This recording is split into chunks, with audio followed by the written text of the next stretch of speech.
Tu dizeres-me que o feminismo não conquistou nada para as mulheres é, no mínimo, ignorante e, no máximo, arrogante.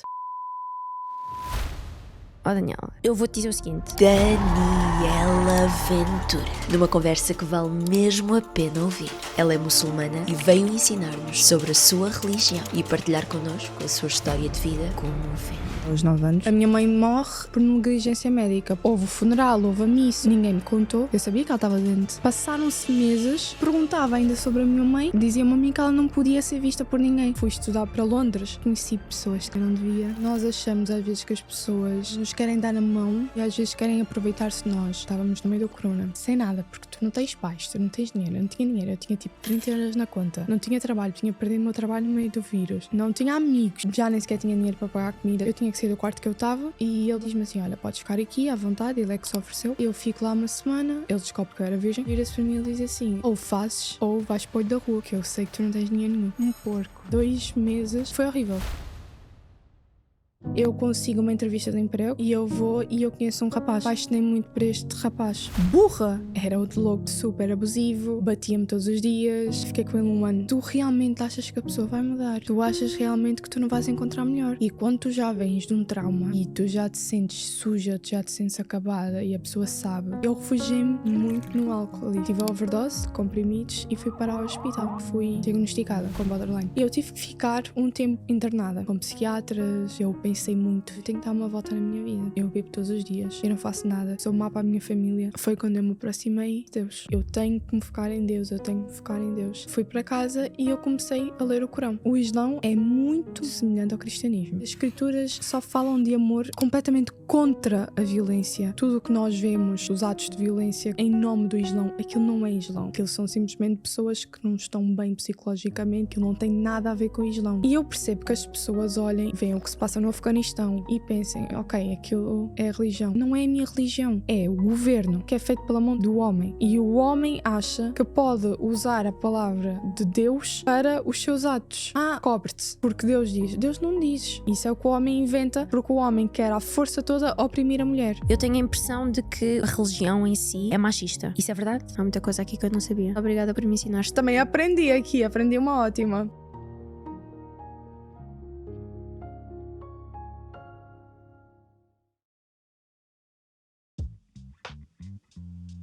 Eu queria que tu me falasses um pouco dos teus primeiros anos, ali do zero, desde que nasceste, até aos 8, 9.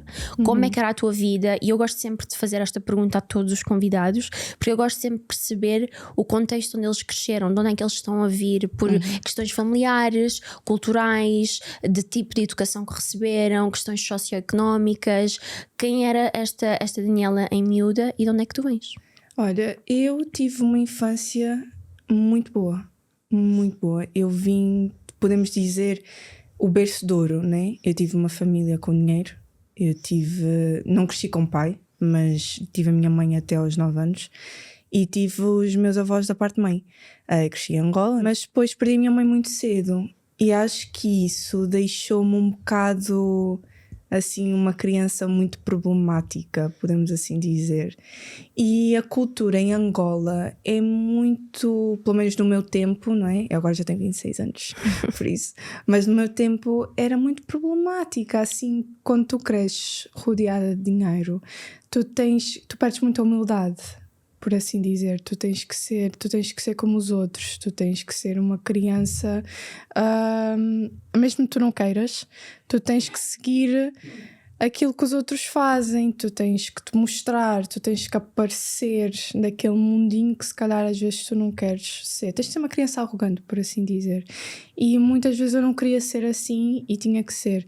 Mas o facto de não ter pais para me pôr no sítio certo e para me dizer, olha, não faças isso ou não faças aquilo, tornou-me uma criança tão rebelde e tão desviada das coisas que se calhar eu realmente dava mais importância, que muitas vezes, tipo, eu crescendo em Angola, eu não dava valor a muitas coisas, como se calhar família ou amor e que hoje se calhar quem olha para mim que são as coisas que eu mais dou valor. E a dinheiro, que davas valor na altura? às coisas fúteis, tipo às marcas, ao dinheiro, à beleza, tipo coisas mesmo de criança arrogante, que era as coisas que no meu tempo e ainda hoje os miúdos angolanos dão muito valor, percebes? Os miúdos angolanos têm dinheiro, dão muito valor e isso é muito feio.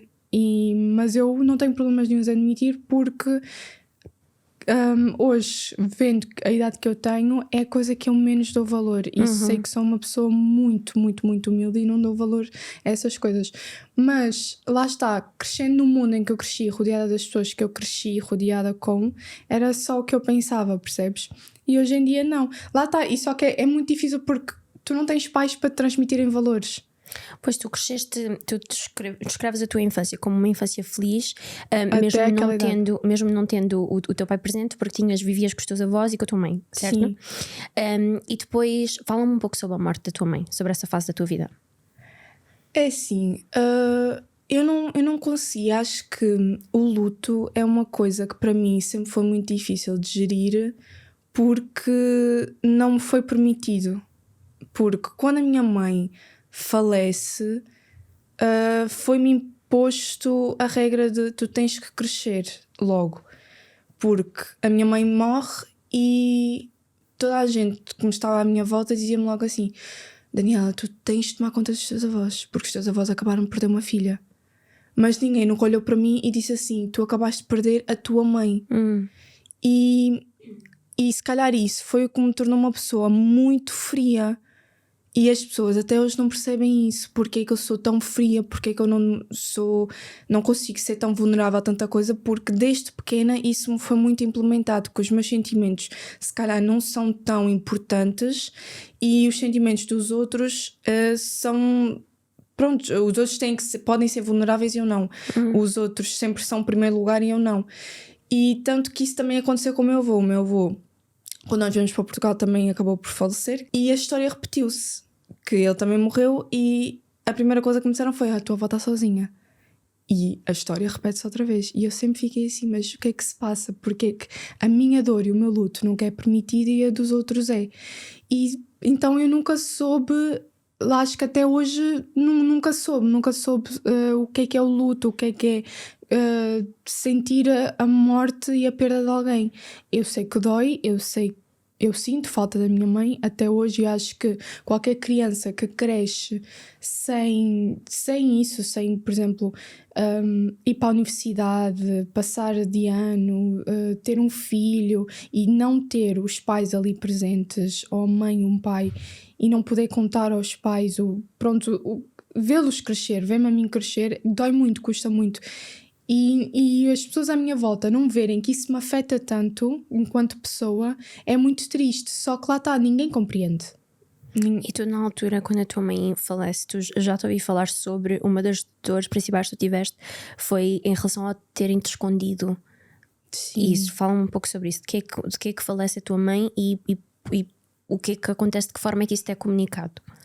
A minha mãe tinha os mesmos problemas que eu. Nós ambas nascemos com muitos problemas interiores, por assim dizer. Ou seja, a minha mãe facilmente pegava doenças, enquanto que, por exemplo, uma constipação para ti, não para ti especificamente, mas para ti pode ser uma leve constipação, para ela ficava logo de cama e para mim igualmente.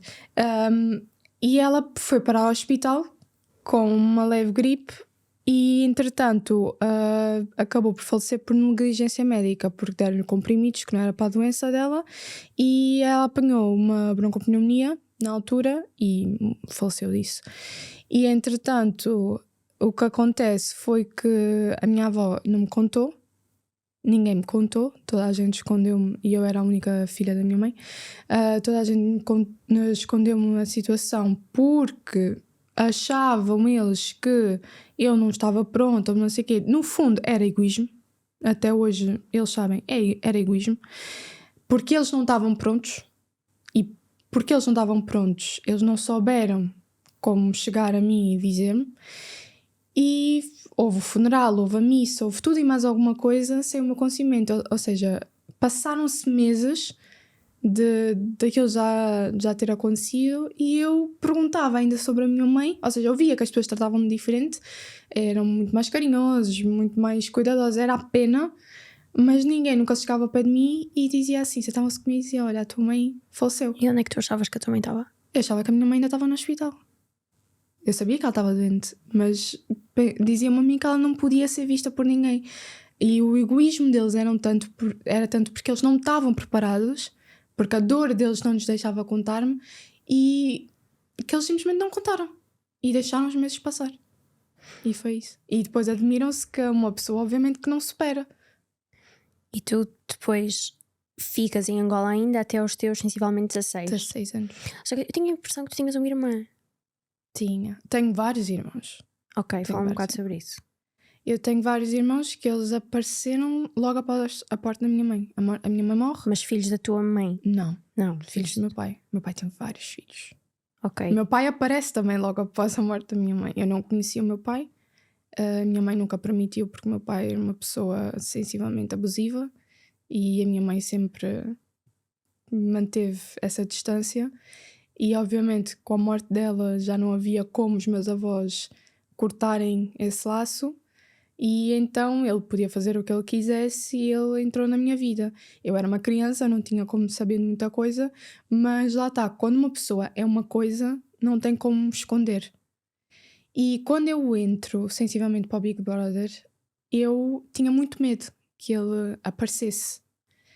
E eu pedi à produção, por favor, não deixem que ele apareça, não deixem que ele vá às galas, mas obviamente uma pessoa pede uma coisa e às vezes as pessoas não respeitam, e foi o que aconteceu. Tanto que quando eu soube que ele estava lá, eu chorei potes, eu estava muito mal, estava com muita ansiedade. E quando eu cheguei cá fora e eu fui vista e tudo como uma filha que não queria saber do pai, que ele era um pobre coitado, e eu pensava assim, epá, as pessoas falam tanto o que não sabem, e eu aqui a pensar, epá, se eu não me dou com o meu pai é por alguma razão, só que eu não quero, apesar de tudo, vir expor a minha vida, porque não deixa de ser a minha vida, é um trauma meu pai é um trauma, e eu não quero vir para aqui expor, não é para o proteger, é para não me expor a mim e uma fragilidade minha. E eu via que as pessoas achavam apenas que eu era uma má filha, porque não tinha uma mãe e tinha um pai e eu não queria saber, e não era nada disso, era simplesmente que eu não ia pôr mais. Já tinha passado por alguma coisa, obviamente, e não ia passar por isso outra vez. Na tua curva da vida no Big Brother, tu chegaste a abrir-te um pouco. Abri-me demais e cortaram demais, infelizmente. O que é que eles cortaram? Cortaram muita coisa sobre o meu pai, cortaram sobre a minha doença. Eles não me deixavam falar sobre a minha doença. Eu tenho borderline e eles nunca me deixaram falar sobre. Nunca. Tipo, nunca. Eu ia ao confessionário, era chamada no confessionário, e eles diziam, não fales sobre. Não fales sobre a tua medicação, não fales sobre a tua doença. E eu sempre achava que era porque se eu falasse sobre a minha doença, de alguma forma as pessoas iriam entender melhor. Então eu tinha que fazer o papel da vilã, e então não podia falar sobre. Fala um bocado da tua doença. Então, borderline é um espectro bipolar e é um distúrbio de personalidade e é ganhado, nós ganhamos borderline através de um grande trauma de infância e muitas vezes é através de abusos sexuais, abusos físicos, psicológicos, tudo na nossa infância. E depois tu consegues perceber através na tua adolescência ou quando já te tornas adulta. E aos 21 anos eu fui para o hospital através de uma tentativa suicida e foi aí quando eu fui diagnosticada com borderline. E eu, na minha curva da vida, falo sobre. E até estava lá escrito, apareceu, foi por daí que algumas pessoas perceberam que eu tinha, porque enquanto eu estava a falar aparece lá escrito, mas cortaram a parte onde eu falo sobre. E toda a vez que eu falava sobre a minha doença, em que eu mostrava situações mais sensíveis, em que eu falava sobre a minha doença, em que eu às vezes até tinha ataques dentro da casa, era sempre cortado. Sempre. Porque tornava-me uma pessoa mais vulnerável, uma pessoa mais humana, e isso fugia ao personagem da cobra que eu supostamente tinha que manter. Tu depois, ele aparece depois do falecimento da tua mãe e depois, mas vivias com ele? Nunca o conheci. Nunca o tinha visto mais gordo. Não, mas depois da tua mãe falecer, Ele tentou, mas os meus avós nunca não deixaram. Não. Então ele, depois quando tu vens para Portugal com os teus avós, ele vem contigo? Não, também não. Também Ele não. ficou em Angola. Então fala-me um pouco da fase quando vocês vêm para Portugal. Olha, quando eu vim para Portugal, eu não vou dizer que gostei, porque não gostei. Foi muito estranho, porque foi um choque cultural. Esse foi logo a primeiro.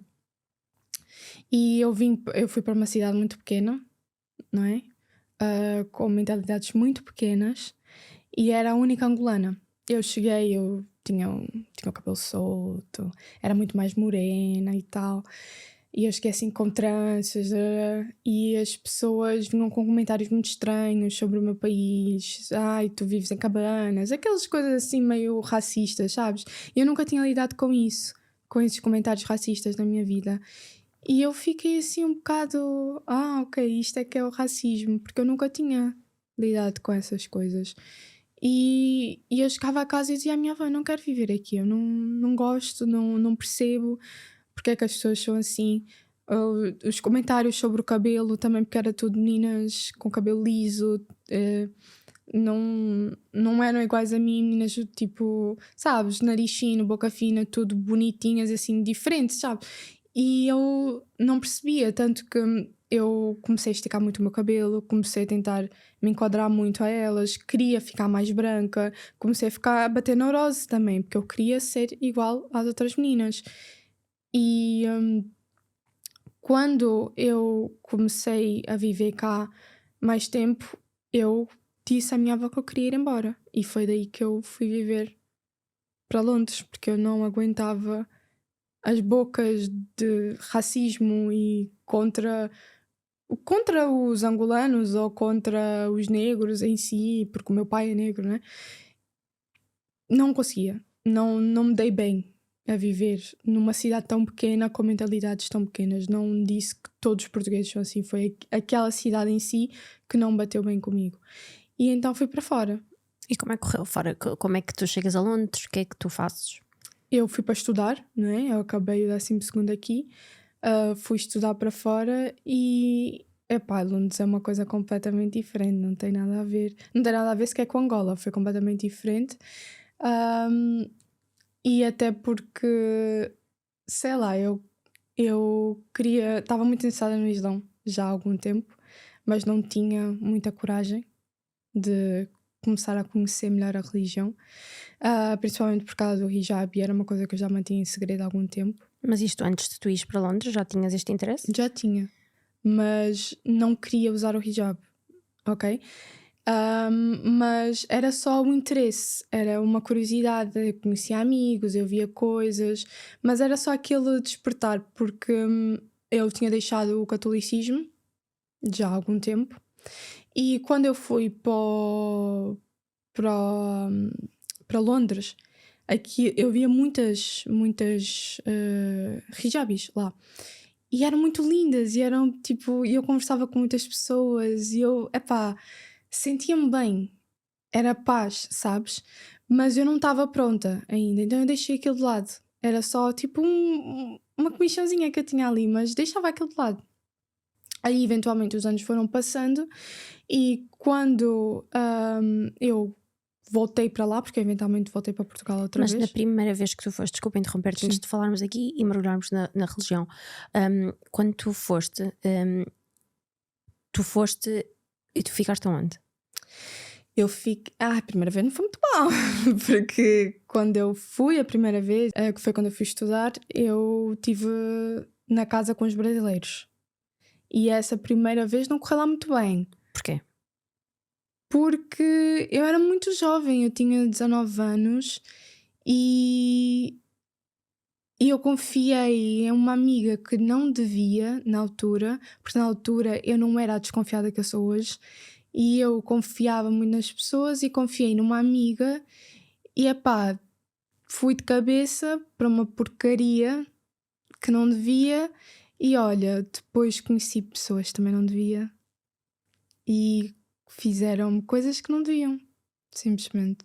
E foi mais isso. Que eu não sei se é TMI, too much information, de falar aqui. Podes falar aqui tudo. Estou Não vulneravelmente sei, falando. amiga. Acho que é muita vulnerabilidade, né? Podes falar. Ai, sei lá, amiga. Sei lá, acho que era muito jovem e nós achamos às vezes que as pessoas são muito boas e confiamos demais. Que nós achamos às vezes que as pessoas nos querem dar a mão e às vezes querem aproveitar-se de nós. E eu era uma menina muito pura na altura e pronto, um certo rapaz, no auge da minha pureza, aproveitou-se de mim para poder. Olha, nem eu sei para poder o quê, sinceramente. Para poder ser um porco. Para poder ser isso. E qual foi o ultimato que ele te fez? Foi basicamente. Ou seja, eu fui para o quarto dele porque eu tinha que sair do quarto que eu estava. A minha amiga não me deu um quarto para ficar, não me deu o quarto dela. E ele basicamente diz-me assim: olha, podes ficar aqui à vontade, ele é que se ofereceu. E eu, inocente da vida, né? Na minha presa dos meus 19 anos, disse: olha, que gentil, era muito boa pessoa. E disse: ok, obrigada. E daí eu fico lá uma semana e eu sabia que ele gostava de mim. Mas eu era muito inocente, achava tipo que ele era uma ótima pessoa. Passa uma semana, ele vira-se para mim, completamente diferente. Ele descobre que eu era virgem. E ele vira-se para mim e diz assim: olha, é o seguinte, ou fazes, foi exatamente assim, ou fazes, ou vais para o olho da rua, porque eu sei que tu não tens dinheiro nenhum. E eu fiquei completamente. E imagina, isto para uma criança, porque eu era uma criança, isto para uma criança de 19 anos, ouvir isto de um país que não é a tua língua, estávamos no meio da lockdown, estávamos no meio do corona, e eu ouvir isto sem nada, porque tu não tens pais, tu não tens dinheiro, eu não tinha dinheiro, eu tinha tipo 30 euros na conta, não tinha trabalho, tinha perdido o meu trabalho no meio do vírus, não tinha amigos lá, a única amiga que tinha viram-me as costas, e eu assim, o que é que eu faço à minha vida? E eu era a tentar, tipo, mentalmente, sei lá, tipo, não sei, tentar dizer-me a mim mesma: está tudo bem, tu consegues, está tudo bem. O que não deixa de ser o que é, porque a pessoa não tem que te prender a uma cama para não ser consensual, ok? Porque não foi consentido.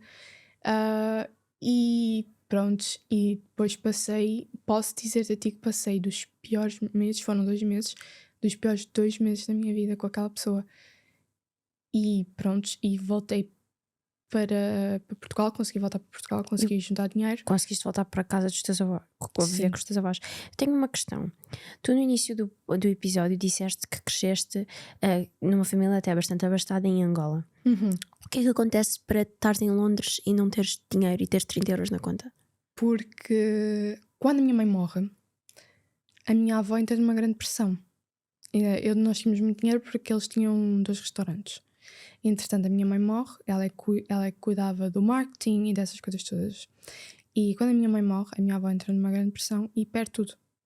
Tudo. E foi assim. Ela vem para Portugal, todo o dinheiro que nós tínhamos, ela não trabalha, ela não faz nada, ela simplesmente gastou e peço desculpa à voltar a contar toda a tua vida, mas é verdade. Ela simplesmente esbanjou o dinheiro porque não conseguia trabalhar, não conseguia fazer nada e foi assim, foi perdendo e não conseguia, porque lá está, às vezes a dor de perder alguém faz mesmo isso com uma pessoa e com ela foi o caso. E eu simplesmente fui fazendo a minha vida sozinha, fui tentando aos poucos, fui trabalhando, e fui ganhando o meu. Só que lá está, eu não conhecia o país, não conhecia nada e quando foi a lockdown fiquei sem nada. E foi isso. E depois de teres tido estas relações sexuais com esta pessoa, Sim. tu moravas ali e ficaste ali com ele? Fiquei 2 meses. Tipo, foi 2 meses a levar com aquilo. E dizendo-te mesmo, foi como se eu fosse, tipo, eu sentia-me, era como eu, tipo, fosse uma escrava sexual daquela pessoa. tipo, direto. Eu não fazia mais nada. Eu estava ali em casa e era quando ele quisesse, como ele quisesse, tudo. E não havia nada. Tipo, ele sabia que eu não gostava, ele sabia que eu não estava feliz, ele sabia, sabes? Não havia um sorriso, não havia um olá, não havia nada. E antes do Covid e disto tudo, que tipo de trabalhos é que tu fazias lá? Eu trabalhava num café e estava super feliz, gostava, era um trabalho giro, tipo normal. E então eu conseguia pagar o quarto. Aí quando fechou, eu não conseguia. E por isso é que eu pensei, ok, minha amiga vai ajudar-me. Quando isto tudo voltar e estiver bem, eu consigo, prontos, pagar as minhas coisas e tudo mais. E ela não me ajudou.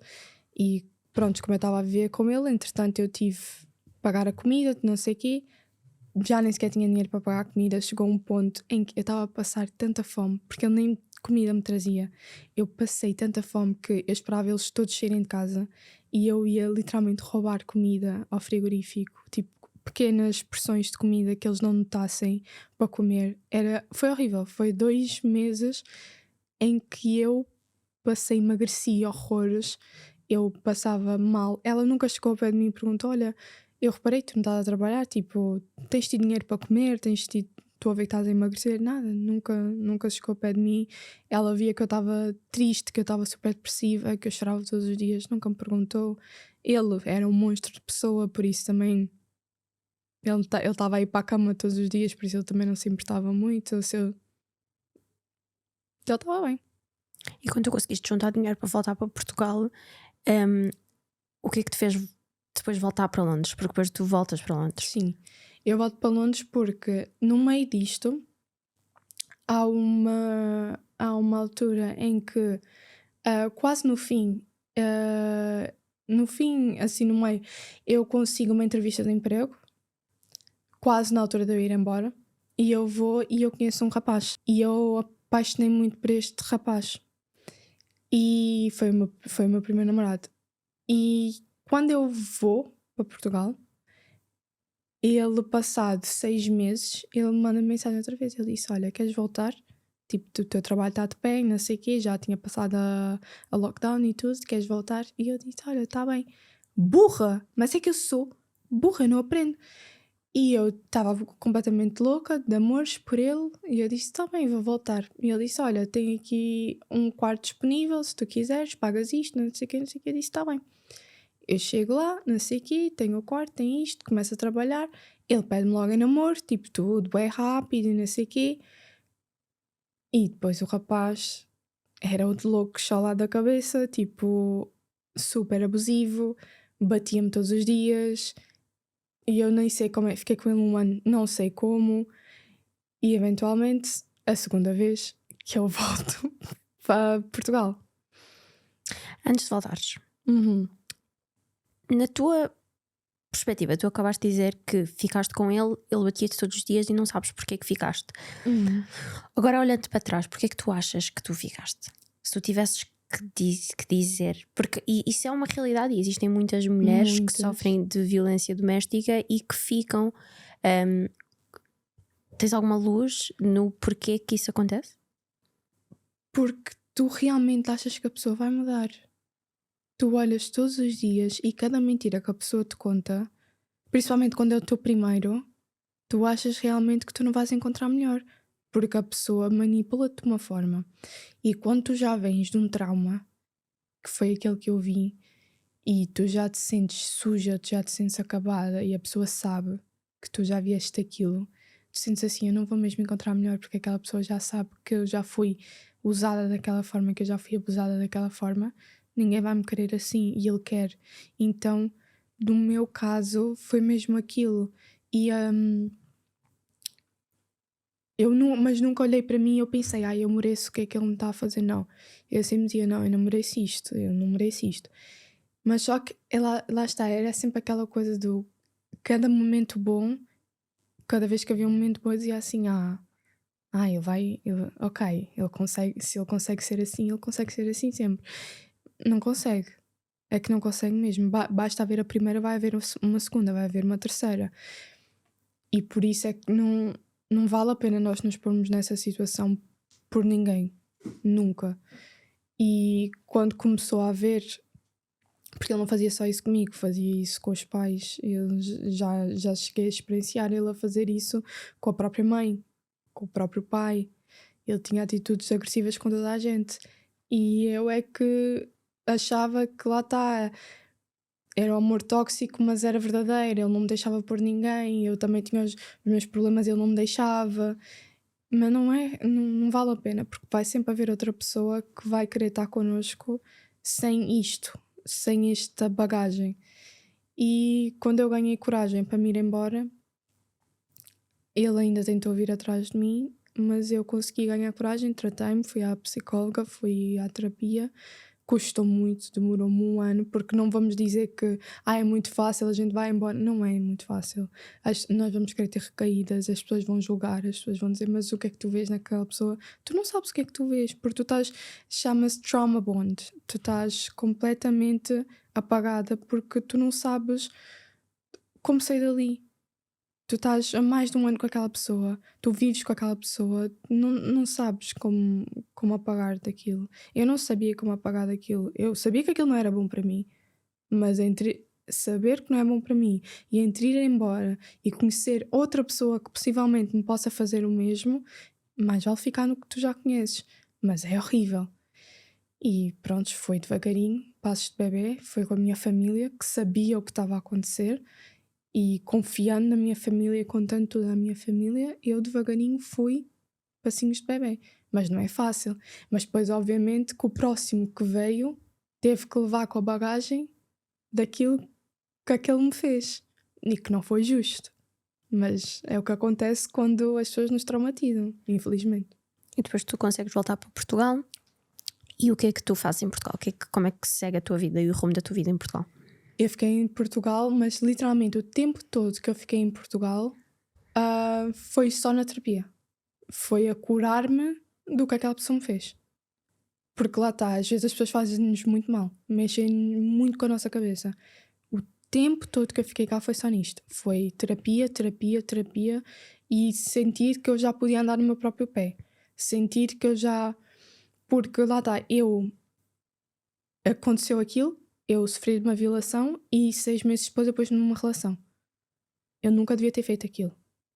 Eu devia ter-me curado a 100%, eu devia ter estado bem comigo, estado bem com o meu corpo, com o meu espírito e depois conhecer uma pessoa. E com uma pessoa que fosse boa para mim. Porque eu só permiti que aquilo acontecesse porque eu não estava curada ainda do que aquele monstro me fez. Então eu vim para Portugal só para fazer terapia e para me curar. Em que momento da tua vida é que tu começaste a usar o álcool como... Foi quando acabei esta relação. Porque eu não aguentava mais, porque eu estava tipo, o que é que eu fiz para eu estar a sofrer tanto abuso assim? Porque eu era uma pessoa que eu sempre, eu fui muito romântica sempre. Eu sempre disse, eu vou ter o meu primeiro amor e vou morrer com o meu primeiro amor. E vou ter filhos e vou casar muito cedo sempre fui muito assim. E quando isto me acontece, uma atrás da outra, para mim caiu-me o mundo e eu não conseguia perceber, entendes? E então eu refugiei-me muito no álcool e foi forte mesmo, eu bebia de manhã à noite. E então foi daí que depois eventualmente foi logo após esta situação que eu acabei tive a overdose de comprimidos e fui parar ao hospital. E logo a seguir a isso foi quando eu me aproximei então de Deus. Foi aí que tudo aconteceu. Por isso tem sempre as coisas boas das coisas más.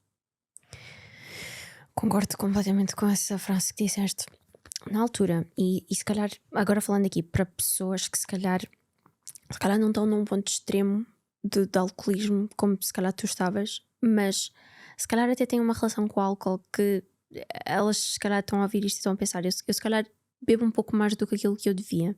Fala-me um pouco ainda sobre estes efeitos do álcool. O que é que o álcool te trazia de bom? O que é que o álcool te trazia de mau. Fala-me aqui um bocado mais profundamente sobre esta tua fase com o álcool, porque eu acho que pode ser uma ajuda ou pode trazer alguma perspectiva para quem possa apoiar-se demasiado no álcool, porque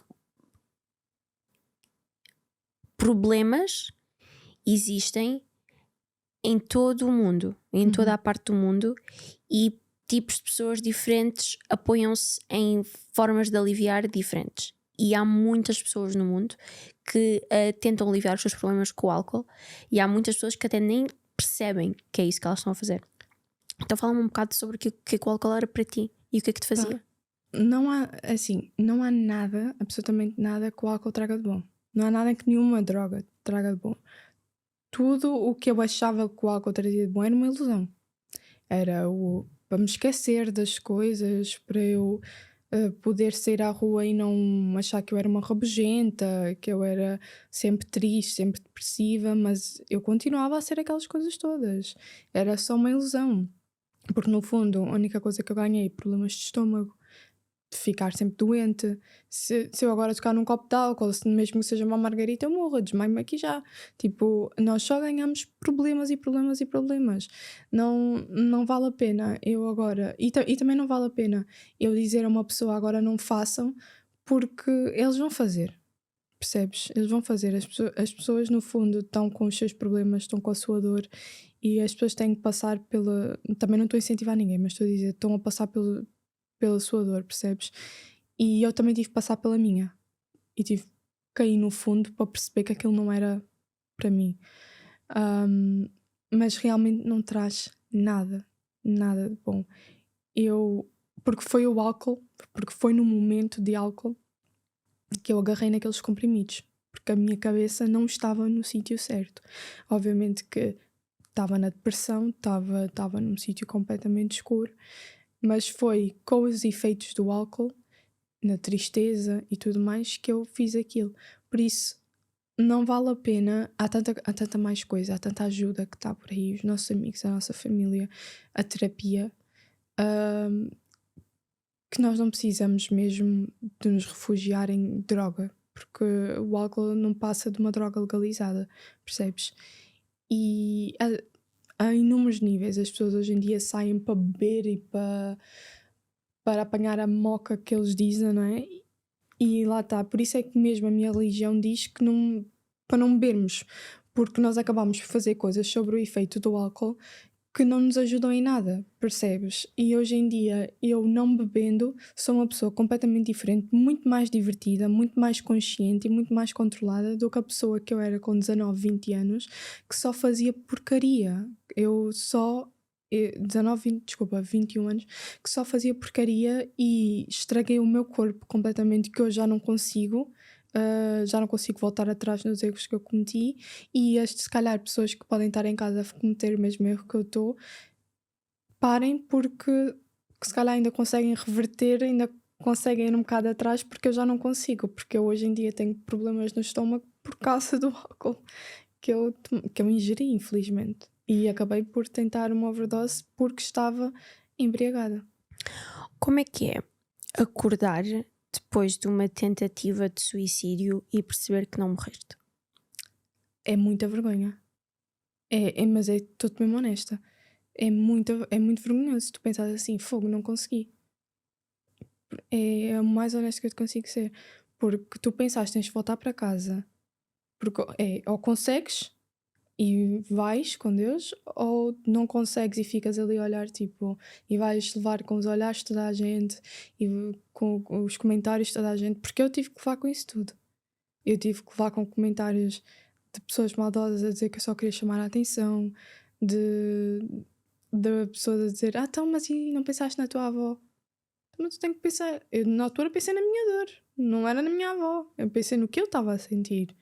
E por isso a primeira coisa que eu pensei quando acordei foi: que vergonha. Que vergonha que eu fiz, e vergonha que eu fiz e não alcancei o objetivo. Não pensei que, ai, que alívio, estou viva. E a partir daqui, como é que se torna, entrando aqui nesta questão da religião, de que forma como é que tu vais então parar ao Islão?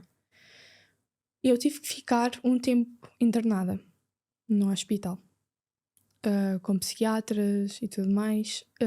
E nesse tempo eu pensei muito, fiquei muito pensativa. E eu disse assim, eu tenho que dar uma volta na minha vida, porque isto não faz sentido nenhum. Eu bebo todos os dias, eu não faço nada, eu sou má para a minha família.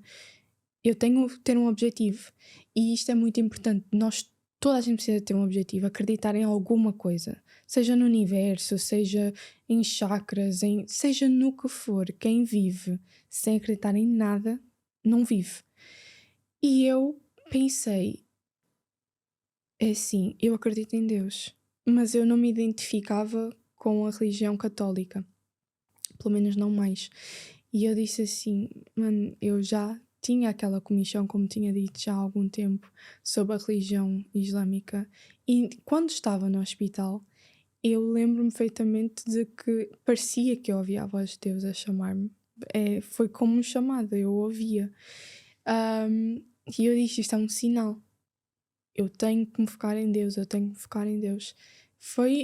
Como eu digo, é aquelas coisas que nós sentimos Deus a chamar por nós e que nós temos que voltar. E quando eu saí da igreja, quando eu saí do hospital, eu fui para casa e eu comecei a ler o Corão.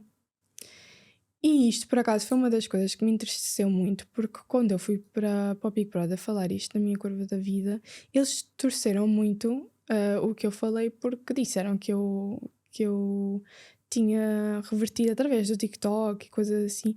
E isso foi muito triste para mim, porque não teve nada a ver, porque a minha conversão foi muito mais deep, foi muito mais profunda. E eles fizeram aquilo uma coisinha brincadeira e superficial que não foi. E pronto, eu acabei por ir para casa, tive um grande interesse em ler o Corão, li o Corão, interessou-me ainda mais. E eventualmente eu conversei com a minha avó e eu disse, olha mãe, eu acho que estou mesmo interessada em voltar. Não disse que era para o islamismo, mas disse que olha, que estou mais focada em Deus. Ela ficou super contente. E comecei a falar mais de Deus, começava a implementar mais na minha vida, devagarinho. E eventualmente eu disse, olha, eu vou voltar para Londres, com a ideia de que eu queria praticar o islamismo. E entretanto, ela ficou assim meio receosa, mas disse assim, tá bem, vai. Eu fui com trabalho, já tinha trabalho na altura que era no casino, e ela disse, tá bem. O que é que fazias no casino? Era recepcionista. E o que é que aconteceu à tua escola? Que tu ias estudar para Londres? Eu estava a estudar, mas entretanto, lá está, eu estou sozinha e eu não conseguia estudar e trabalhar a tempo inteiro. Eu tive que escolher e acabei por ir só trabalhar. Tive que parar a universidade. E entretanto, eu fui para o casino e estava super bem, financeiramente estava ótimo, eu nunca tive melhor. Mudei de casa também, estava tudo bem na minha vida. E um belo dia ligo para a minha avó e digo, olha mãe, foi após o Ramadão, eu digo, mãe, ligo para ela e digo, olha, estou a usar o hijab. E ela fica com muito medo. E eu digo, olha, não fiques com medo, vai correr tudo bem, ninguém me vai fazer mal, mas espero que tu aceites. E ela disse, se eu aceitar, vou aceitar, mas só espero mesmo que seja essa uma decisão fixa, tua, e que encontres o que procuras. E era só o que eu precisava, que ela aceitasse. Mas ninguém aceitou, mas ela aceitou. E foi só o que eu precisei. Quem é que não estava a aceitar? Como é que foi no início, quando tu agora começaste a adotar esta nova maneira de estar, que quando resolves adotar o hijab fica óbvio, porque uma pessoa pode praticar coisas na sua privacidade e tu olhas para a pessoa e tu não sabes. Mas quando tu resolves adotar este símbolo, como é que as pessoas começam a tratar-te e como é que as pessoas começam a reagir? Primeiro foi por isso que eu pus o hijab, precisamente por isso, para que as pessoas percebessem e para que me respeitassem enquanto muçulmano. Essa foi logo a primeira. E mesmo para a minha família. Mas eles não aceitaram, gozaram sobre, eram pessoas muito fechadas E são pessoas muito fechadas. Todos, tanto o lado do meu pai, o lado da minha mãe, eles não gostavam nada, eles faziam troça. Mas para mim era muito indiferente. Eu fico sempre assim, não pago as minhas contas, está tudo bem. Desde que a minha avó aceite. É bom teres essa atitude, porque há muitas pessoas que deixam-se afetar muito pelas opiniões dos outros. E eu adoro essa perspectiva e eu adoto essa perspectiva muito na minha vida do não pago as minhas contas, então está tudo bem. Agora, falando mesmo do Corão, tu disseste que tu leste e que gostaste do que leste. O que é que leste e o que é que gostaste? O que é que diz a escritura? Eu vou-te explicar porque que eu não te vou mentir que eu não era ignorante. Eu era uma das ignorantes. Que antes de ler eu também achava que as mulheres também eram oprimidas, que muita coisa era como nós vemos no governo árabe, não é? Que não tem nada a ver com o Corão em si. Enquanto que, por exemplo, muita coisa que é cultura e há muita coisa que é religião, não é? E para mim a cultura é muito diferente do que é a religião, não é? E o Corão, por exemplo, é algo que, em vez de oprimir as mulheres, dá-nos voz. Podemos dizer que o Corão é super feminista, por assim dizer. E as pessoas pensam que não, que porque nós usamos o hijab que somos oprimidas, que a mulher não tem voz, que a mulher é uma cachorrinha do homem, que ela que é mandada e tudo mais. E não é nada disso. Inclusive nós temos um capítulo que é exclusivamente só para a mulher, para honrar a mulher, percebes? E eu a ler aquilo tudo e o facto de que o Corão é só para compaixão é completamente contra a violência, tanto que tudo o que nós vemos sobre a violência, pronto, os atos de violência em nome do Islão, aquilo não é Islão. Aquilo são simplesmente pessoas que não estão bem psicologicamente e procuram salvação. Aquilo não tem nada a ver com o Islão, percebes? E o que dizem nas escrituras, para quem lê, para quem se dá ao trabalho de ler, e ficam tipo, mano, isto não tem nada a ver com o que as pessoas dizem que é a religião, percebes? É o Islão em si, a religião é perfeita e as escrituras só falam de amor e compaixão. Inclusive falam que é uma coisa que eu gosto muito, que em nenhum momento nós devemos forçar a nossa religião a outros, percebes? E por isso é que eu gostei tanto de ler e me chamou muito mais a atenção, porque eu também já tinha lido a Bíblia, algumas das escrituras da Bíblia, e chamou-me tanto a atenção e eu quis continuar, percebes? Neste caminho e quero continuar. Obviamente que há muita coisa que eu não sei, porque só refleti há 3 anos, sou um bebezinho ainda, mas o que eu aprendi gosto muito mesmo e quero continuar neste caminho com calma, porque eu vejo que há muitas pessoas que me julgam muito rápido, mas eu estou a aprender e quero aprender, e acho que agora dei muitos passos para trás, precisamente porque eu estava com muita pressão social de que eu tenho que fazer as coisas de certa forma e não tenho que ser no meu caminho. E eu acho mesmo que é muito bonito. Nós seguindo os pilares, conseguimos facilmente ter uma boa vida com a submissão, percebes? Tipo, submetendo a Deus, através dos pilares conseguimos fácil. Quais é que são os pilares da religião? Nós temos 5. As outras religiões também têm, né? Mas no Islão nós temos 5. Que é a Shahada, que é o testemunho de fé.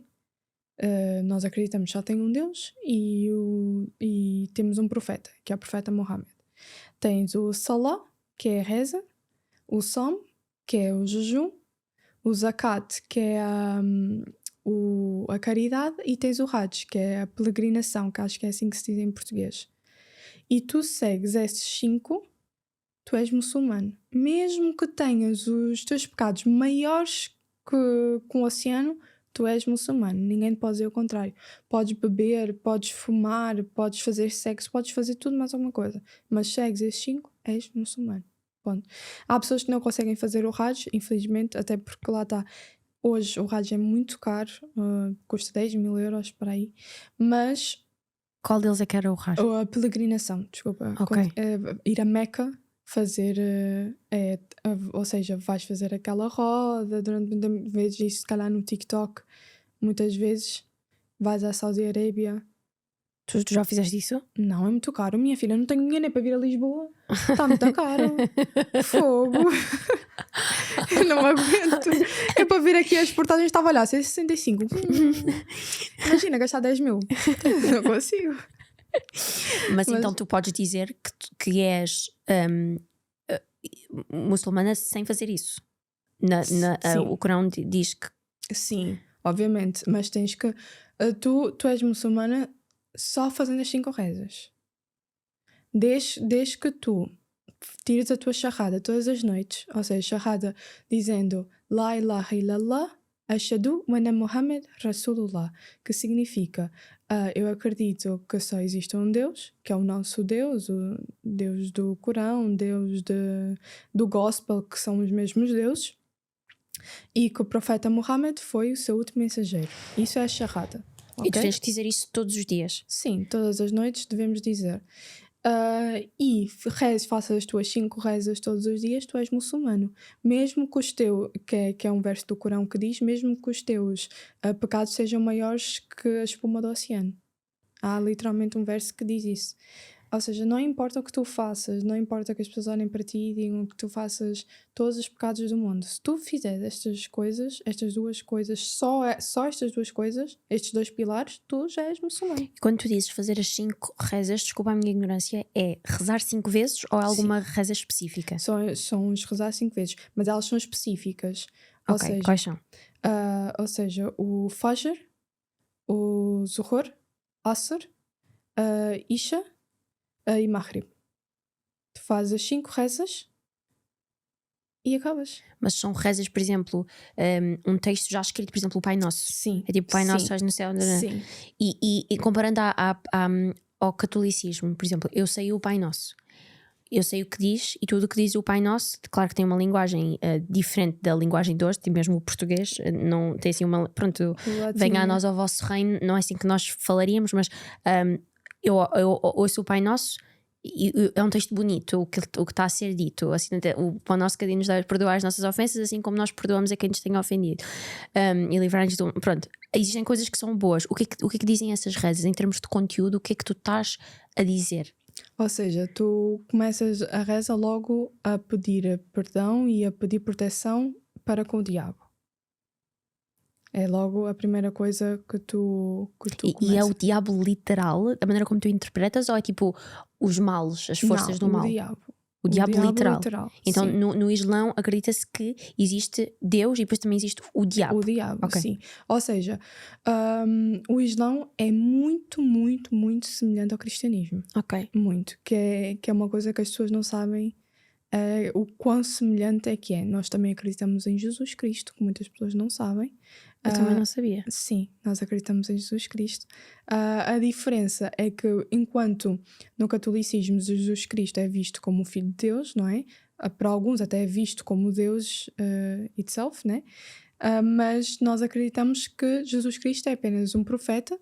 A história é muito semelhante, é filho de Maria, da Ave Maria, e ele é o profeta, faz os seus milagres, os milagres também muito parecidos.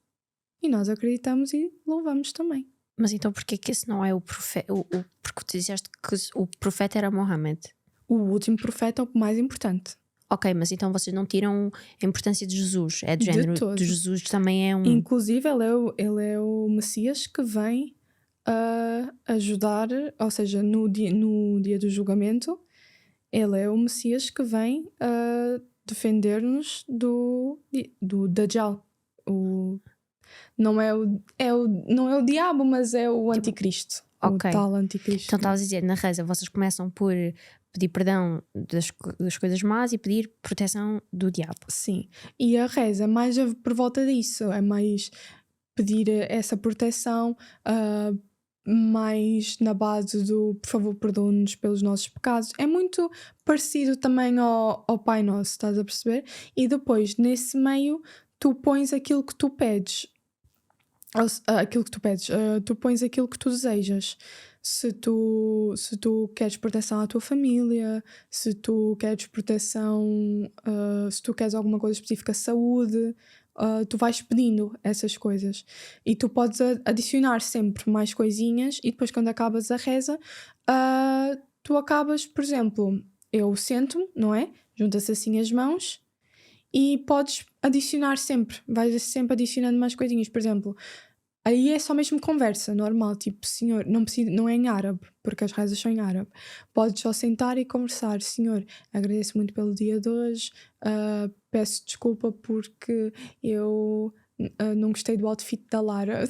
Gostei, Assim, mas percebo. mas diz assim uma coisa específica, ou então se não quiseres, terminas só a reza normalmente e vais à tua vida.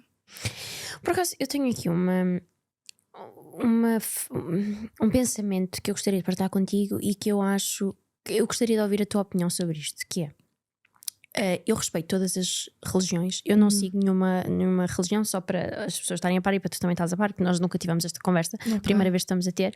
Eu sinto que eu sou uma pessoa altamente, eu sou muito movida espiritualmente. Eu considero-me uma pessoa muito espiritual, na medida em que eu sinto que não sei bem naquilo em que eu acredito, mas eu sinto-me em paz em não saber aquilo em que eu acredito. Só sei que eu sinto um conforto em saber que existe algo que é maior do que eu e eu tenho uma comunicação e um canal de comunicação constantemente aberto com isso. E eu quando eu me sinto, por exemplo, em apuros, eu sinto que posso pedir calma no meu coração, sinto que posso pedir este guia, mas eu não, apesar de eu me sentir uma pessoa movida por pelo espírito, podemos dizer assim, eu não pratico, nem defendo, nem apoio nenhum tipo de espiritualidade organizada, que seria então uma religião. E uma das coisas que eu noto, e eu não quero de todo generalizar, porque as pessoas são pessoas, é que às vezes eu tenho a impressão de que isto não se aplica de todo só ao Islão, que várias pessoas religiosas, como a religião e as rezas, se baseiam muito no perdão. Eu sinto que muitas pessoas se apoiam a estas religiões meio que para eles sentirem um pouco de menos culpa nas merdas que fazem durante o dia. Ou seja, é do género, eu posso ser uma péssima pessoa, posso magoar esta pessoa, posso bater aqui, posso violar aqui, posso fazer ali, mas desde que eu faça as 5 rezas, Deus vai me perdoar, porque eu estou a pedir perdão pelos meus pecados. Então às vezes that part doesn't sit very well with me, mas eu não posso dizer, eu não posso pôr isto na religião completa e na religião toda, mas eu sinto que isso tem a ver com a pessoa. Eu sinto que há muitas pessoas que se apoiam na religião ser centrada à volta do perdão e de ter o coração que perdoa e de perdoar e do bem e não sei o quê, que para se justificar e para amenizar as coisas más que elas fazem. Já alguma vez pensaste sobre isto? Já, porque já tive pessoas assim à minha volta. Muitas pessoas assim. Mas eu acho que, imagina, rezar não muda nada. Porque o Islão, falando da minha religião específica, é tudo à base das intenções. Eu posso ter a intenção agora de fazer uma coisa muito boa por ti e não conseguir fazer por alguma razão e receber os rewards de Deus, estás a perceber? Porque eu tive a intenção de fazer essa coisa boa por ti. E mesma coisa se for ao contrário. Se eu tiver a intenção de fazer alguma coisa ruim, eu também vou ser punished, vou ser castigada por isso. E então, se eu for rezar e não ter a intenção, se eu fizer alguma coisa errada e for rezar e não tiver a intenção pura de que arrependi-me do erro que eu fiz, então não vale a pena, estou a rezar para nada, estou a rezar só para passar tempo. Ou seja, mas se eu realmente cometi um erro, eu arrependi-me do erro que eu fiz e fui rezar e pedi perdão, fui-me confessar, aí eu acho que está tudo bem. E acho que isso acontece todos os dias, porque nós somos humanos. As rezas são feitas para isso, para pedirmos perdão, porque nós realmente nos arrependemos do que a gente faz. E acho que nós não devemos parar de falar com Deus, de conversar com Deus, porque nós pedimos perdão. Deus está lá para isso, para conversarmos com Ele. Mas agora, se nós formos só utilizar Deus como uma escapatória para os nossos erros, ele não serve para isso. Percebes? Ou seja, se as pessoas são más e depois dizem, mas eu sou crente, mas é aquele crente que só vai à missa aos domingos e depois fica, mas está na missa, mas está a julgar todo mundo, isso não serve de nada. Deus vê tudo. O que Mas nós a não pessoa é vemos. quando considerada, que é o que tu disseste há bocado, que mesmo que os pecados dela sejam do tamanho de um oceano, Sim. ou da espuma do oceano, a pessoa é da religião na mesma. Sim, se a sua intenção for pura. Ok. Estás a perceber? É porque é tudo na base da intenção. Se a intenção for pura. Porque eu tenho a certeza que se calhar tu sabes o coração que tu tens, mas tu já deves ter feito um monte de erro na tua vida. Percebes? Mas tu tens um coração bom. Eu sei que eu já fiz tantas coisas erradas na vida, mas eu tenho um coração bom e se calhar nunca tive a intenção de ter errado tanto. Percebes? É tudo na base da intenção. Eu não tive a intenção de ter feito nem metade das coisas que eu já fiz na vida, em termos de erros, mas errei. E é esses pecados que eu estou a falar. Eu não estou a falar de coisas que eu fui e fiz de forma maldosa, percebes? Aí é diferente. Quando as pessoas fazem as coisas de forma maldosa, mas depois viram-se para ti e dizem, mas eu sou crente. Aí é diferente. Aí... Achas que a religião deixa isso claro? Porque eu, por exemplo, Sim. eu sinto... A minha, pelo menos. Porque eu ia falar agora do catolicismo. Eu não... Claro, eu não tenho muita propriedade para falar porque eu não vou à igreja. Mas convivo com algumas pessoas que vão, etc. E a impressão com a qual eu fico é que há aqui na religião passa-se muitos panos. E eu fico um pouco frustrada com o conceito de pessoas utilizarem este contexto religioso, que é um contexto que por si só merece ser respeitado e eu fico feliz, por exemplo, por tu teres encontrado isso, porque claramente pela história que tu me contaste, tu estavas muito, muito perdida. E se foram estas rezas que te deram um sentido e que te fizeram ter força para tomar melhores decisões na tua vida, eu acho que isto é uma coisa fantástica. Ao mesmo tempo, sinto que há pessoas que não vivem a religião pela maneira como tu aparentes e pela maneira como tu aparentas viver e pela razão pela qual tu aparentas viver, e depois criam aqui justificações e eu não sinto que o catolicismo, por exemplo, deixe isso claro porque é tudo muito, não faz mal, somos todos filhos de Deus e não sei, e às vezes eu sinto que, ok, somos todos filhos de Deus, mas isso não se faz de ti uma boa pessoa, isso não justifica, não é por tu te confessares, esta é a minha opinião, não é por tu te confessares que vai te tornar ok aquilo que tu fizeste. Claro que não. Por isso é que temos o sistema jurídico, não é? Não, porque nem é tudo à base da religião. Nós também temos a parte legal das coisas, porque há certas coisas que tu vais lá e confessas-te, e depois, se eu vou violar uma pessoa, não é tudo na base de eu ir me confessar. Também há coisas que eu tenho que ir para a parte legal, e no Islão também é a mesma coisa, nem é tudo é na parte de Deus, não é? Há coisas que tu também tens que saber viver neste mundo. Eu sei que estás a perceber o que é que eu estou a dizer. E tu tens de ser castigada neste mundo. Por isso, mas é o que eu digo.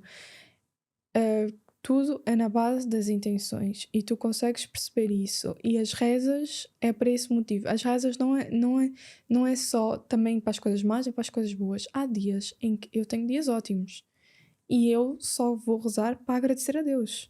E dizer tipo, obrigada. Tipo, este dia foi perfeito. Tive um ótimo dia com a minha família. Tive um ótimo dia com os meus amigos. Há pessoas que se calhar às vezes pensam que nós vamos rezar, e também muitas vezes é isso, mas que pensam que nós vamos rezar só para porque fazemos alguma coisa mal ou para pedir perdão.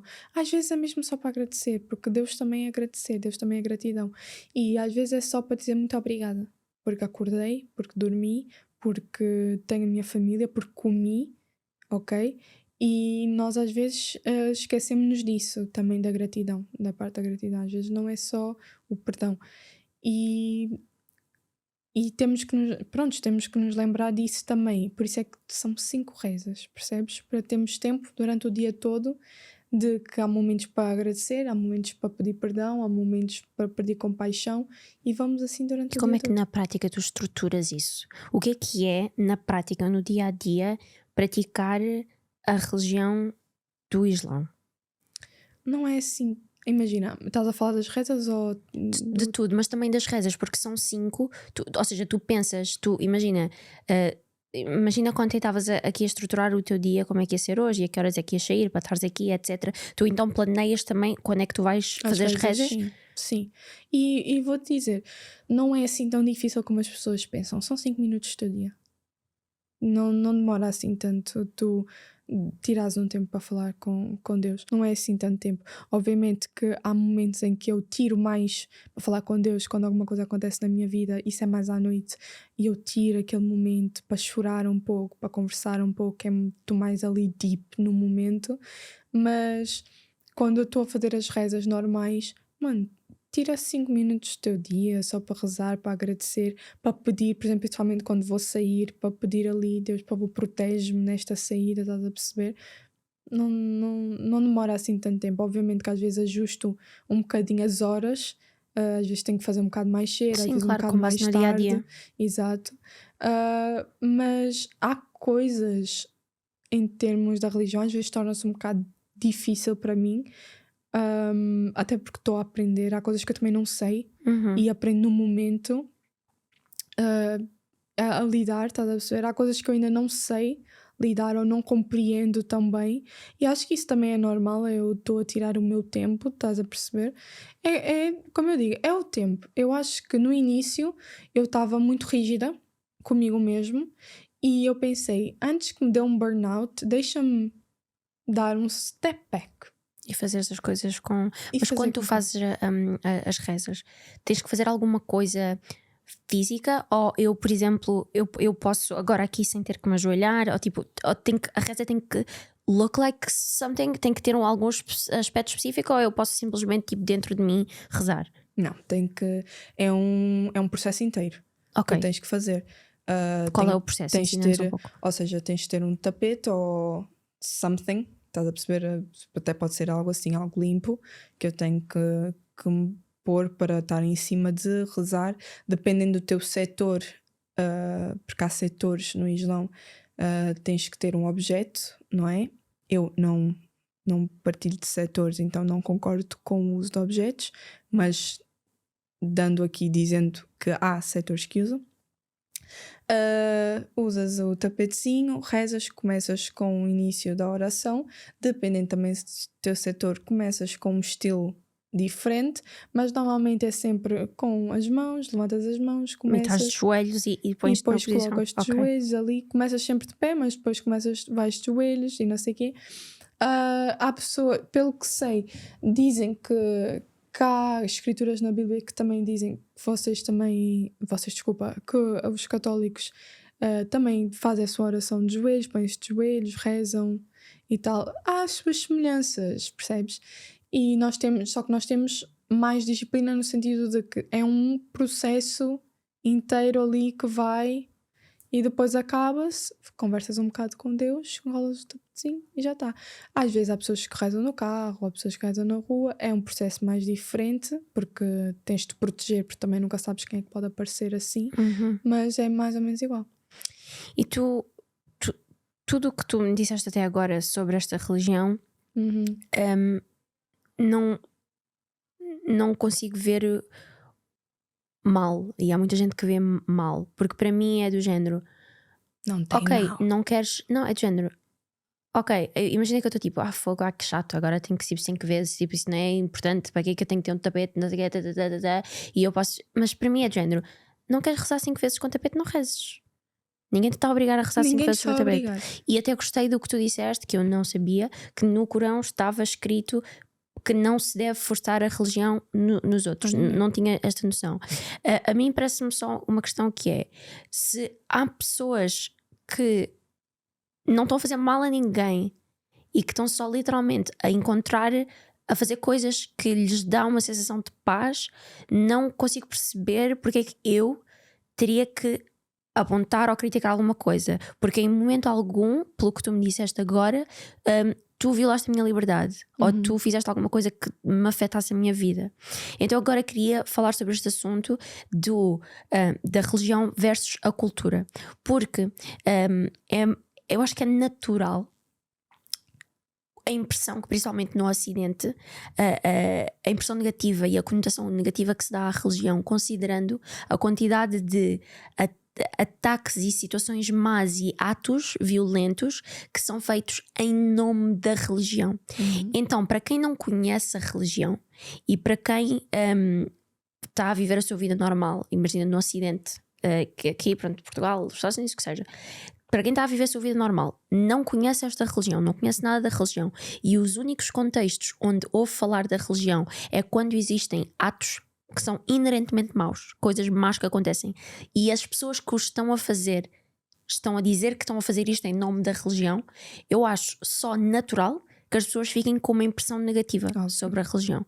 Então fala-me um bocado sobre isto, porque tu disseste que a cultura e a religião são coisas diferentes e que as pessoas misturam. Claro. É assim, em relação a isso, principalmente nós temos um grande exemplo que é o 9/11, né? E em relação a essa situação, por exemplo, nós temos pessoas que procuram salvação, pessoas que estão doentes muitas vezes, e essas pessoas têm sempre um conjunto de outras pessoas que são maldosas, pessoas que não são pessoas de religião, que não são pessoas de fé, e aproveitam-se dessas mesmas pessoas, ok? Isto falando do 9/11, dessas mesmas pessoas que não estão bem psicologicamente, essas mesmas pessoas que procuram salvação a todo o custo para fazerem este tipo de atos terroristas, percebes? E isto, muitas pessoas que não percebem, que não olham e pensam, ok, isto é o Islão. Isto não é o Islão, porque qualquer pessoa que procure saber minimamente a religião e que perceba que o Islão é completamente contra qualquer ato de violência, percebes? Consegue perceber. E a cultura, lá está, é tudo na base da democracia, é tudo na base do governo. E eu percebo que as pessoas olhem e pensem, veem o que se passa no Afeganistão, veem o que se passa em países árabes e achem, ok, aquilo é a religião. E muitas vezes eu também não sei tudo o que se passa. E as pessoas acham, olham e dizem, a tua religião, não sei. Não é a minha religião. A religião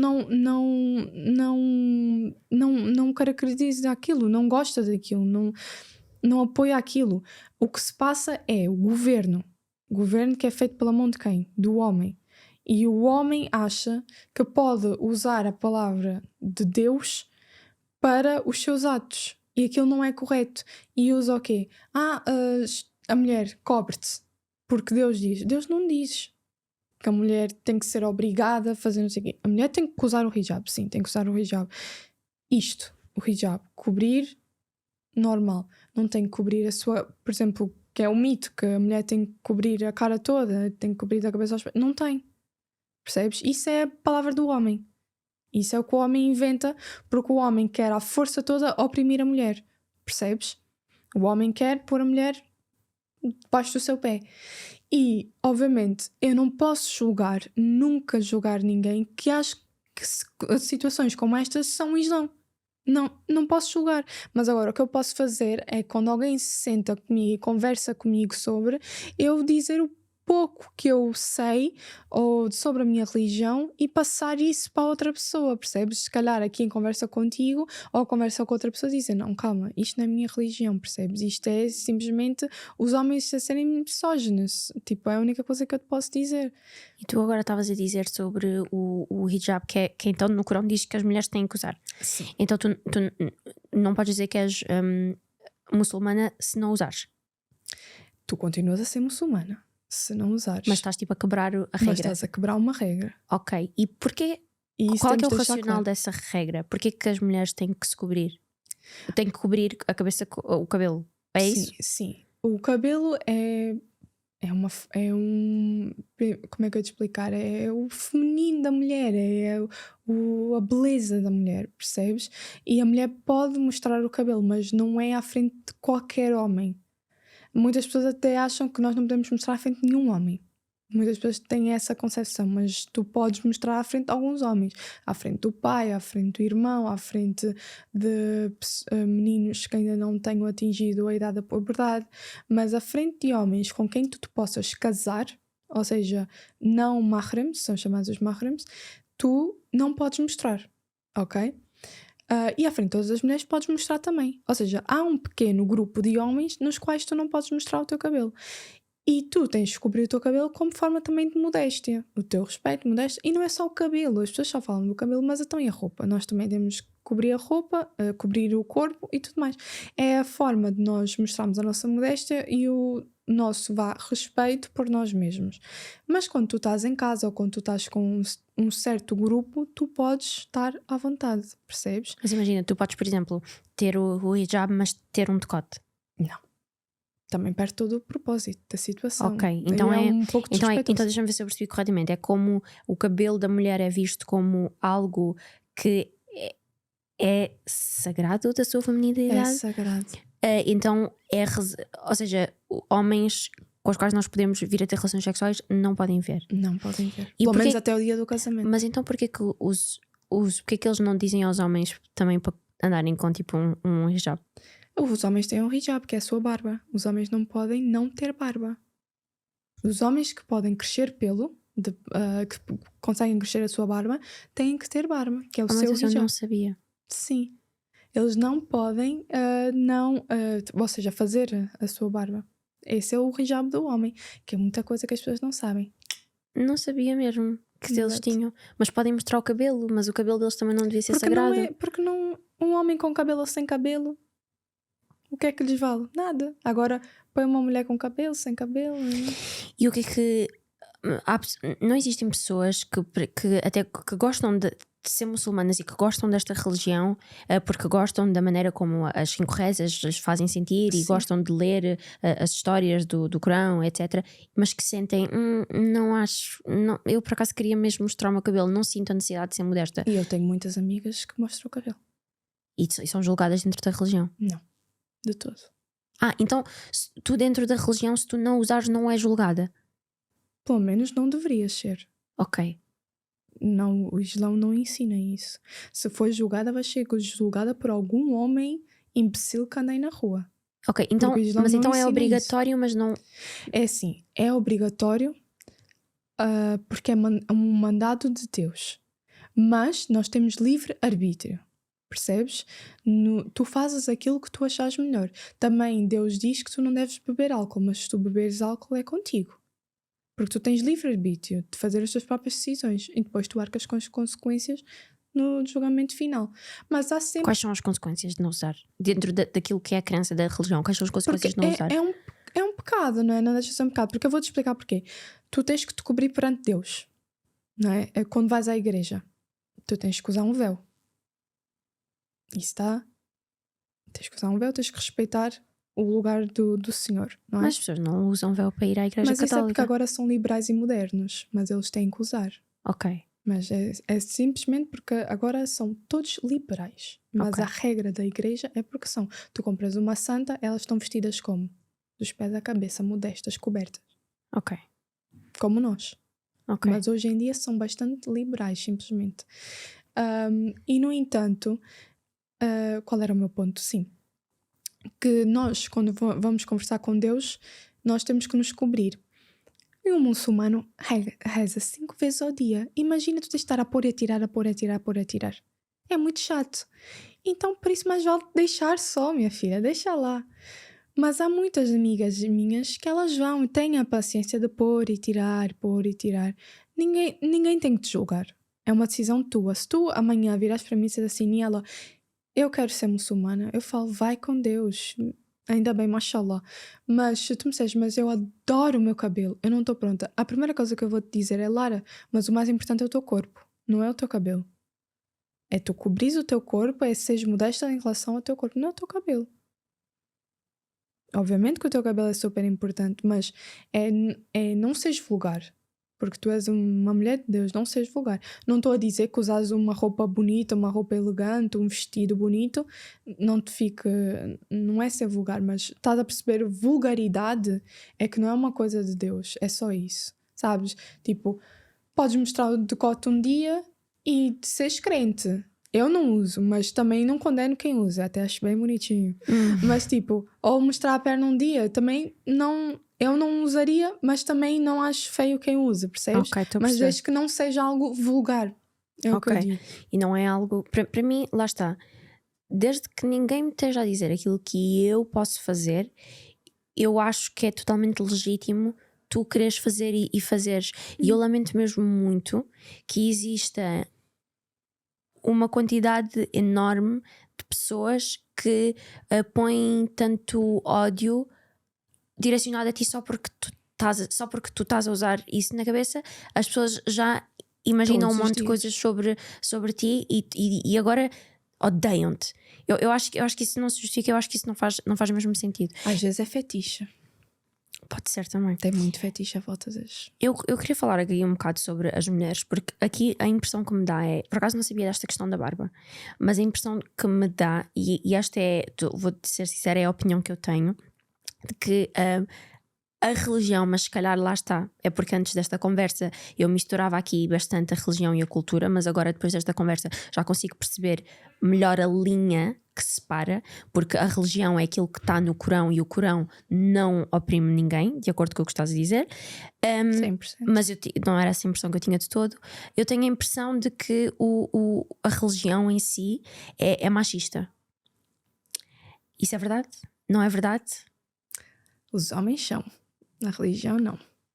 Como eu te disse, a religião é 100% feminista. 100% a favor das mulheres. 100%.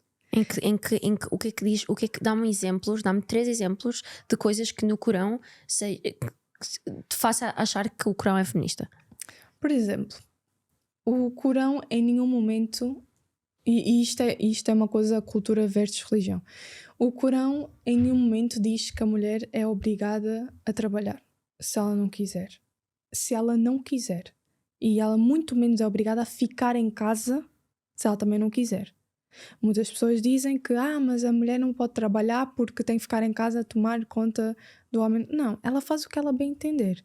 Se ela quiser ficar em casa, ela fica em casa. Se ela quiser trabalhar, ela trabalha. O homem não pode dizer a uma mulher o que é que ela deve ou não fazer financeiramente. No entanto, o dinheiro dela, e isto está no Corão, o dinheiro dela é dela, ok? E o dinheiro dela é, ok? Ou seja... Gostei. Gostei. ótimo. O dinheiro dela é dela, o dinheiro dela é. Gostei. É Mas ótimo. o Corão diz isso? Ixi, eu sei. O que é que achas que eu ando aqui à procura de um? Anda aqui, amiga. Não fazia a mínima ideia que o Corão dizia isto. Exato. E que apenas a mulher, pode dar um bocado do seu dinheiro se o seu coração assim permitir. Ok. Se ela quiser dar um pouco do seu dinheiro ao marido porque ele estiver a passar por alguma dificuldade em casa, ou seja, porque é a função do marido cuidar da casa em termos financeiros, é a função do marido cuidar de ti, da tua roupa, e não estou a falar de caprichos, ok? Estou a falar de vestir-te do básico, alimentar-te, cuidar da casa, é dele, não é tua. Se tu... mas eu tenho que cozinhar para ele, porque não tens. Se tu quiseres que ele te ajude, ele também tem que te ajudar. Se, mas eu preciso de ir a algum lado. Mas o marido também tem que te levar. A mulher é tratada como uma princesa. Uma princesa. Mas sabes que eu não interpreto assim queres ir a algum lado, o teu marido tem que te levar. Eu interpreto de só podes ir lá se o teu marido te levar. Não. Mas não é, porque se tu quiseres ir sozinha vais. Mas depois a cultura... Mas isso já é cultura. Por isso é que eu disse cultura versus religião. Então esta impressão que eu tenho é a cultura, não é a religião. É a cultura, não é a religião. Quando uma mulher está no seu ciclo menstrual, a mulher não reza. Porquê? Porque é um tempo abençoado. Porque Deus diz que a mulher passa por tanta coisa de corpo, no nosso sistema, que a mulher tem que descansar. Então a mulher não reza. Porque Deus sabe por aquilo que Ele nos põe a passar, então a mulher não reza. É o cuidado que Deus põe para nós. Quando a mulher está grávida, a mulher não faz jejum. Quando a mulher está menstruada, a mulher não faz jejum no tempo do Ramadão. É o cuidado que Deus tem conosco. E, no entanto, as pessoas acham, por causa da cultura, que que a religião não tem cuidado com a mulher, quando o que mais tem é cuidado e pensamento para com a mulher. Sabes que eu tinha, em relação a esta coisa da menstruação, eu tinha uma visão completamente distorcida, porque eu quando morava na Holanda, eu tinha uma colega de casa Sim. que ela também praticava a religião do Islão. Ela, por acaso, ela não usava hijab, Sim. mas ela também não comia porco, não é? É porco. Sim, sim. E pronto, fazia um monte de coisas. E ela disse-me que quando as mulheres estão menstruadas, elas não podem tocar no Corão. E quando eu lhe perguntei porquê, ela disse-me que a maneira como é vista socialmente na sociedade dela porque é estão como se a sujas. mulher estivesse suja e não pudesse tocar no Corão. Há visões diferentes sobre o assunto. É o que te posso dizer. Há pessoas que concordam, há pessoas que não concordam. Eu faço parte das que não concordam. Mas o que é que diz a escritura? Não diz. Pelo menos que eu tenha lido, não diz. Isso, como eu te disse, são os setores. Então diz, ou seja, na religião diz que a mulher não tem que rezar, ou a mulher não pode tocar no Corão? Não, que não tem que rezar. Ok. Essa é a única coisa que me diz. Que é Que tipo é um momento opções. de pausa. Ok. E por acaso até me deixou bastante curiosa, e é um dos tópicos que eu tenho aqui para falar. Tu já disseste 2 vezes nesta conversa que achas que o Corão é bastante feminista. E eu queria falar contigo um pouco sobre o feminismo, porque há um clipe viral teu no TikTok que honestamente eu lembro-me de ter visto aquilo e eu fiquei porque naquele clipe tu disseste que, na tua opinião, o feminismo não tinha conquistado nada para as mulheres. Sim. E eu quando vi aquilo, eu pensei, Daniela, tu dizes-me que o feminismo não conquistou nada para as mulheres é no mínimo ignorante e no máximo arrogante. Quero falar sobre isso e quero perceber, porque agora estou meio que estás-te a contradizer um pouco. Ou seja, a postura que tu estás a ter neste episódio, nesta conversa, e esta Daniela que eu estou a ver, não parece mesmo de todo a Daniela que disse aquilo naquele podcast. Tu ainda tens essa opinião de que as mulheres, que o feminismo não conquistou nada para as mulheres? É assim, eu quando encontro pessoas que são feministas, eu gosto de falar com elas. Isso, eu não sou feminista ainda. O facto de eu dizer que o Corão é feminista, e eu digo isso porque, e acho que é, né? Continuo a dizer que é, acaba por fazer de mim, não é? Uma pessoa feminista, acho que sim, né? Ou feminina, por assim dizer, porque eu digo sempre eu sou uma pessoa feminina. Porquê? Porque é aquela cena do direito para as mulheres e coisas para as mulheres. Porque tem esse tal verso que eu te contei, que é dedicado às mulheres, não é? Mas eu disse aquele clipe sobre feminismo que na altura sim, eu achava mesmo aquilo, eu disse aquilo porque achava, e eu nunca mudo o que eu digo, porque quando eu acho. Mas eu também sempre digo que se alguém chegar ao pé de mim e disser assim, olha, eu acho que, ou eu tenho este ponto de vista, eu acho que tu foste ignorante porque conquistou isto, e eu sou a primeira pessoa a dizer, olha, tudo bem.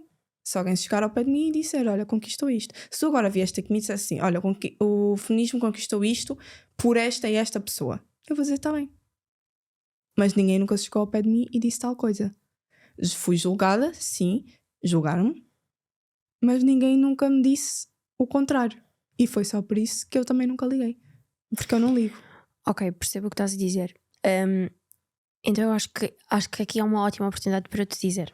Porque eu acho que enquanto mulheres, e principalmente mulheres, que nós temos esta plataforma, e nós temos mesmo temos milhares de pessoas que nos estão a ouvir neste momento, eu acho que é muito irresponsável.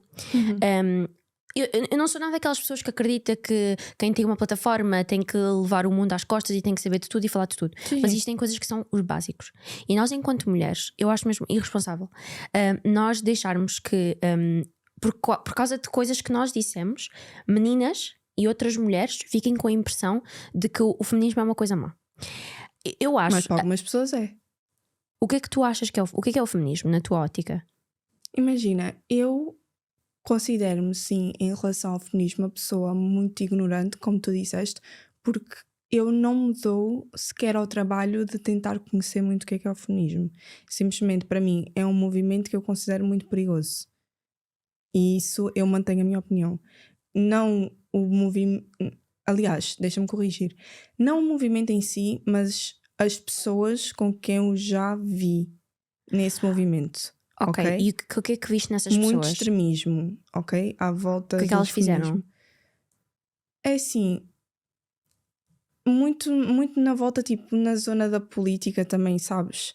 Tipo, não sei explicar muito, mas muitos vídeos que eu via, muito à volta do feminismo, muito à volta do TikTok e isso que eu via, não concordava com algumas coisas. Neste momento não te consigo assim dizer muito, porque também não estava muito à espera dessa pergunta, então não vi assim muito preparada, não te vou mentir. Então, tipo, não me lembro, porque também já foi uma coisa que eu vi há muito tempo. Não Ok. vejo nada à volta do feminismo ultimamente. Mas na altura em que eu via, não gostava. Não gostava, não me identificava Ok. pessoalmente, e era uma coisa em que eu dizia, e cada vez que eu via, e eu procurava sempre saber, tipo, o que é que conquistou, porque eu queria mesmo, porque lá está, não te vou mentir, era uma coisa que eu via que era muito trendy na altura, e então eu tentava saber, será que é uma coisa tipo que conquistou mesmo coisas para as Ok. pessoas, ou será que é uma coisa que neste momento está trendy? Ok. E eu procurava saber e nunca encontrei. O feminismo, Daniela. Existem várias ondas do feminismo, porque isso foi gradual. Mas o feminismo, a premissa básica do feminismo é que deve haver igualdade entre o homem e a mulher perante a lei. Porquê? Porque antigamente, e sabes que não é assim há tanto tempo, sabes que só depois do 25 de Abril de 1974 é que todas as mulheres em Portugal puderam votar. Por exemplo, antigamente, isto foi há 50 anos, vai fazer E quem este é ano que fez essa 51. premissa? Uma mulher ou um homem? O quê? E quem é que fez essa premissa? Uma mulher ou um homem? Quem é que fez essas regras? Foram os homens. Ah, então regra de que. ótimo. Não, quem é que fez a regra de que as mulheres não podiam votar? Nem Não, todas. quem é que conseguiu isso para as mulheres? As mulheres. Porque as mulheres. Que mulher? Várias mulheres. O feminismo foi uma coisa que com a globalização se expandiu, mas no início começou em Nova Iorque e houve em Portugal a primeira mulher que pôde votar. O nome dela é Carolina Beatriz Ângelo. E ela era uma cirurgiã, também foi a primeira mulher que fez uma cirurgia. Mas só para te fazer entender o seguinte: havia um monte de coisas que as mulheres antes não podiam fazer e não foi há muito Sim, tempo. mas até eu Por exemplo, acompanho. Sim. mas o feminismo é mesmo só isto. O que acontece agora são pessoas que dizem outras coisas. Tu podes ou não concordar, mas isso já tem aqui uma questão social. O feminismo na sua base começou, e lá está, houve várias ondas, e no início, como as diferenças eram mas tão grandes, começou-se por aqui, pelas leis. As mulheres não podiam votar, e em Portugal, antes do 25 de Abril, as únicas mulheres que podiam votar era se elas fossem chefes de família, ou seja, breadwinners. Imagina que o teu marido tinha morrido e tu tens filhos, Sim. etc. E mesmo assim tu tinhas que ter um nível de escolaridade específico, etc. E no entanto, qualquer homem que soubesse ler e escrever podia votar. Mas as mulheres não podiam. Se tenho um marido, não posso votar. E isso foi há 50 anos atrás, o que significa que um grande número de mulheres que tu vais ali ao Pingo Doce e vês no supermercado, que se têm 70 anos, etc., no tempo delas, elas não podiam votar quando elas tinham a minha idade, por exemplo.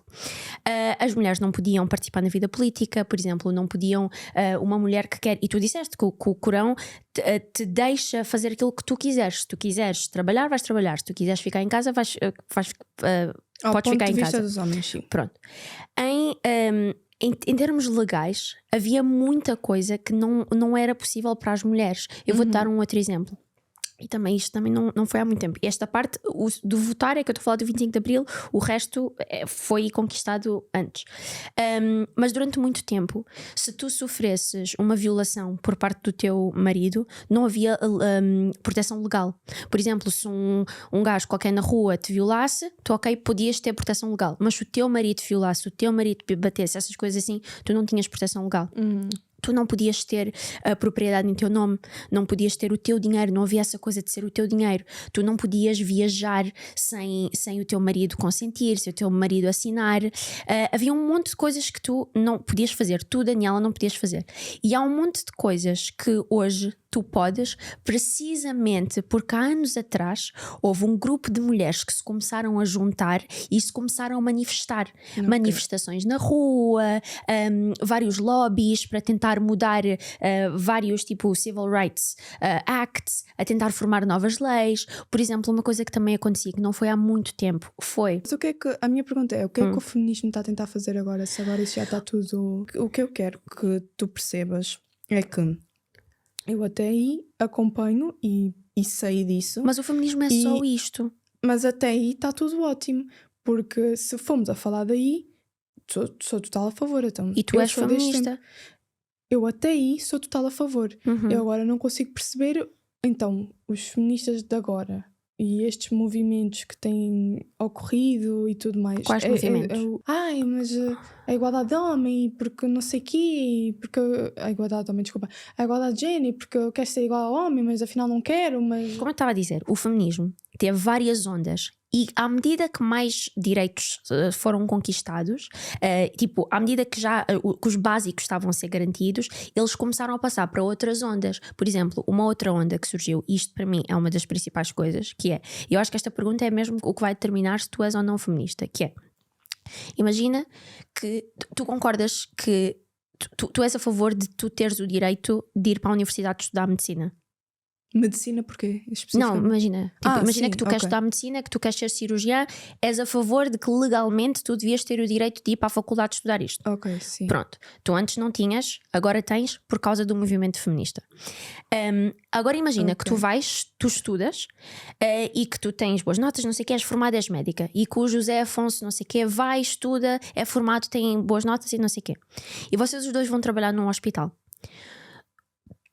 Tu achas que é justo ou faz sentido ou és a favor de vocês têm os dois as mesmas qualificações, estão a fazer o mesmo trabalho, mas ele recebe 100 euros e tu recebes 30 à hora?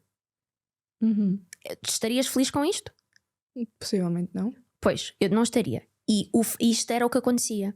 E o feminismo, basicamente, entre várias outras coisas, e isso também foi uma wave mais avançada, porque antes começaram-se a lutar pelos direitos mais básicos, os mais os primitivos, entre aspas. Mas isso não acontecia por causa também... do feminismo, hoje existem leis que proíbem isto. Ou seja, hoje em dia é ilegal, mas mesmo na lei, que duas pessoas que estejam a fazer exatamente o mesmo trabalho, e é claro que há loopholes e ainda há um gender gap, não estou a dizer que não existe gender gap, mas hoje em dia um homem e uma mulher que estejam a fazer o mesmo trabalho não podem ter discriminações salariais só pela base do género. E tu concordas com esta lei?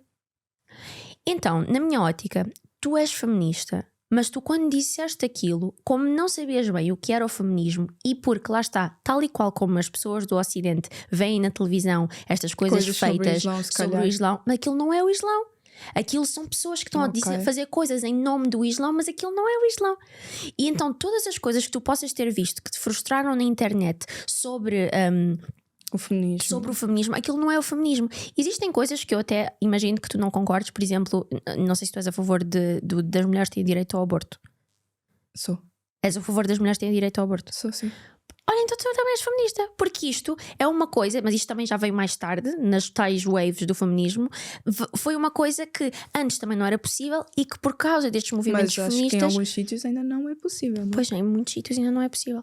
Ou seja, e mesmo há sítios que era possível e que agora estão a andar para trás. E é por isso que o feminismo continua a ser relevante. Ou seja, tu consegues ser feminina e ser feminista e ao mesmo tempo não subscrever a certos lifestyles. Mas por uma mulher mesmo dizer... quando disse isso, eu sempre disse, eu sou muito ignorante no assunto, então, mas lá está, eu tenho uma opinião, eu dou essa opinião na mesma, mesmo que seja ignorante no assunto, estás a perceber? Eu vou dar coisa, só que ninguém nunca, mesmo eu tendo dito o que eu disse, ninguém nunca se chegou a mim e disse, olha, eu sei sobre... Percebes? Por isso é que eu acho que estas conversas são importantes. Eu não tenho um problema e se alguém souber e me dizer, olha, eu sei, então eu vou-te dizer. As pessoas só vão lá e dizem, ela falou à toa. Mas eu fiquei assim, mas ninguém me diz. Tipo, só dizer, falou à toa.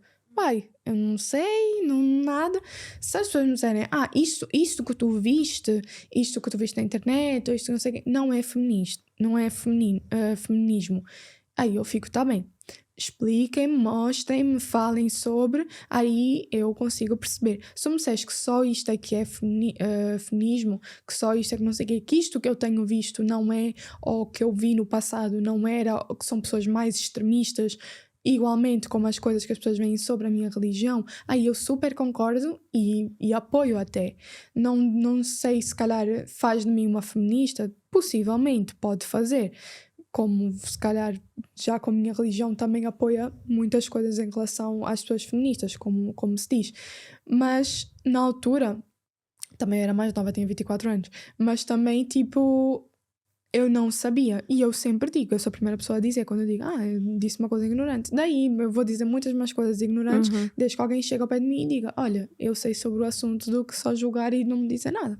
E aí eu até agradeço. Obrigada. Não, mas isso faz sentido e eu também agradeço a quantidade de coisas que durante esta conversa tu me ensinaste sobre o Islão, porque eu de facto não sabia. Eu não vou aqui ser hipócrita e dizer, porque é o que tu disseste, o meu coração está no sítio certo, mas eu julgava muitas coisas antes desta conversa, julgava muitas coisas sobre o Islão, porque eu não sabia bem onde é que se parava a linha e eu ficava a achar que estas coisas que se fazia em nome, que as pessoas dizem que estão a fazer em nome do Islão, era a religião. E isso assustava-me um pouco. Nunca achei que isso justificasse a violência e a discriminação que existe contra os praticantes da tua religião, mas ficava assim de pé atrás com a religião em si. E eu sinto que esta conversa não só me fez mudar de opinião, mas como me fez ter curiosidade para saber mais, porque é claro que nesta conversa não conseguiste dizer tudo o que o Corão diz, mas acho que saio daqui a ter uma perspectiva diferente sobre o que é a religião. Eu também espero que tu saias daqui a ter uma perspectiva diferente sobre o que é o feminismo, porque genuinamente entristece-me quando eu vejo, e eu considero-te uma mulher inteligente, então por isso é que para mim não estava a fazer sentido, porque para mim esta frase do feminismo não questiona nada, não é uma coisa sequer que está up for debate, tipo, que é possível ser debatida, porque os factos. Mas há muitos debates sobre, acreditas ou não? Pois, mas eu fico do género, mas como é que existem debates sobre isto? Para mim pode haver um debate o feminismo trouxe algumas coisas negativas para as mulheres. Podemos debater sobre isto, porque é subjetivo.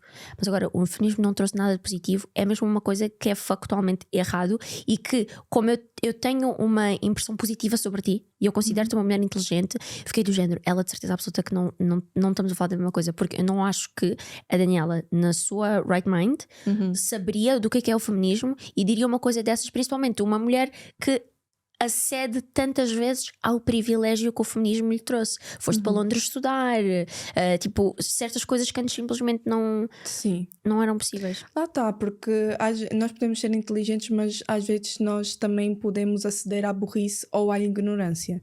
Isso isso toda a gente, mesmo tu também és uma pessoa inteligente com acesso à internet, com acesso a muita coisa, e se calhar também há coisas que tu também não sabes, como tu próprio disseste, também há coisas sobre Islão que também não sabias, ou outras áreas da vida também não sabes. Eu não saio daqui a saber tudo sobre feminismo, mas de certeza agora, como tu me disseste isso, eu vou ser a primeira pessoa a sair daqui e a dizer tipo, não, espera, aquilo que eu vi se calhar não foi o certo, se calhar eu vi o lado errado da coisa e quero pesquisar e saber porque não é tão certo. E mesmo nós, como é que eu te explicar? Eu gosto sempre de dizer o que eu penso, mas se calhar quando nós temos uma plataforma, quando as pessoas nos ouvem, nós também temos que pensar um bocadinho, tipo, deixa-me pensar bem aquilo que eu digo, porque se calhar outras pessoas ouvem e pode influenciar não só o que as outras pessoas pensam, mas se calhar a pessoa pensava aquilo e depois vai pensar diferente, porque eu penso diferente, se calhar nem eu penso aquilo. Como eu digo, não é o que eu não pensasse, mas eu não sabia. Então, lá está, não conhecia, não sabia, e não digo que eu já conheço, porque a minha fonte foste apenas tu, eu tenho que estudar, não desfazendo de ti, mas eu tenho que estudar as coisas a fundo, mas agora, obviamente que já me dá a curiosidade de eu saber mesmo o que é, não muda o clipe, porque já está, foi dito por mim, e eu não desfaço nada do que eu digo, mas ao menos tipo, já fico, ok, deixa-me tentar, porque se a minha própria religião dá-me muito espaço para eu ser feminista, por assim dizer, obviamente que eu vou tentar ter essa curiosidade para ver o que Mas é eu acho que tu até vais, acho que vais gostar se tu começares a ler mais sobre isso. Agora, para entrar aqui numa fase final, o que é que são certas coisas que se calhar nós não tivemos a oportunidade de falar durante esta conversa, que coisas é que tu gostarias que as pessoas, principalmente o nosso público é maioritariamente aqui do Ocidente, que coisas é que tu gostarias que as pessoas parassem de acreditar sobre a tua religião? Que mal entendidos é que existem? Que coisas é que tu gostarias de limpar aqui uma imagem, alguma impressão que as pessoas tenham erradas da tua Islã? Que o homem pode ter 4 mulheres à toa. Toda a gente acha que o homem pode ter 4 mulheres só assim. Eu pensava que podia. Quer dizer, vou-te explicar. O homem, é assim, não está totalmente errado. Ok. Mas não é só assim. Não é chega e olha, vou ter 4 mulheres. Não. O homem só pode ter mais que uma mulher sob certas circunstâncias. Ou seja, se a mulher for viúva, se a mulher for órfã, ou seja, se a mulher precisar de cuidados. A primeira mulher não. A primeira mulher é se eu agora gostar de ti, podemos casar, não é? É por amor, etc. As próximas que vierem, a segunda, a terceira ou a quarta, têm que ser sobre estas condições. Ou seja, se elas forem pessoas que precisem de cuidados, ou seja, órfã, mais velhas que precisem de certos cuidados, percebes? Não é por atos sexuais, não é por interesses. E as pessoas pensam que os homens simplesmente podem chegar e casar com qualquer mulher que olhe e diga assim... Mas a mulher original tem que consentir? Tem que consentir também. Essa é outra. Okay. A mulher pode pôr ali no seu contrato, né, no seu pedido assim, a dizer não quero que te cases novamente com uma segunda nem com uma terceira. Segunda. E se ele quebrar isso, tem que lhe dar ali um... E muitas pessoas não sabem disso. Eu também não sabia. Há muita coisa aqui que eu não sabia. Exatamente. Não, mas obrigada por me ensinares tanto. Gostei muito da nossa conversa. Muito obrigada por teres vindo. Eu também adorei. Eu também aprendi aqui. Aprendi uma ótima. Espero que te tenhas sentido confortável e espero que tu tenhas gostado de estar aqui. Gostei imenso de estar aqui. Vou levar a cadeira para casa. É bem confortável, né? Estou mesmo feliz por termos feito isto e por teres aceito este convite. E assim termina mais um episódio de Vulneravelmente Falando. Subscreve-te ao canal para não perderes os próximos e aproveita para espreitar estes aqui. Acho que vais gostar.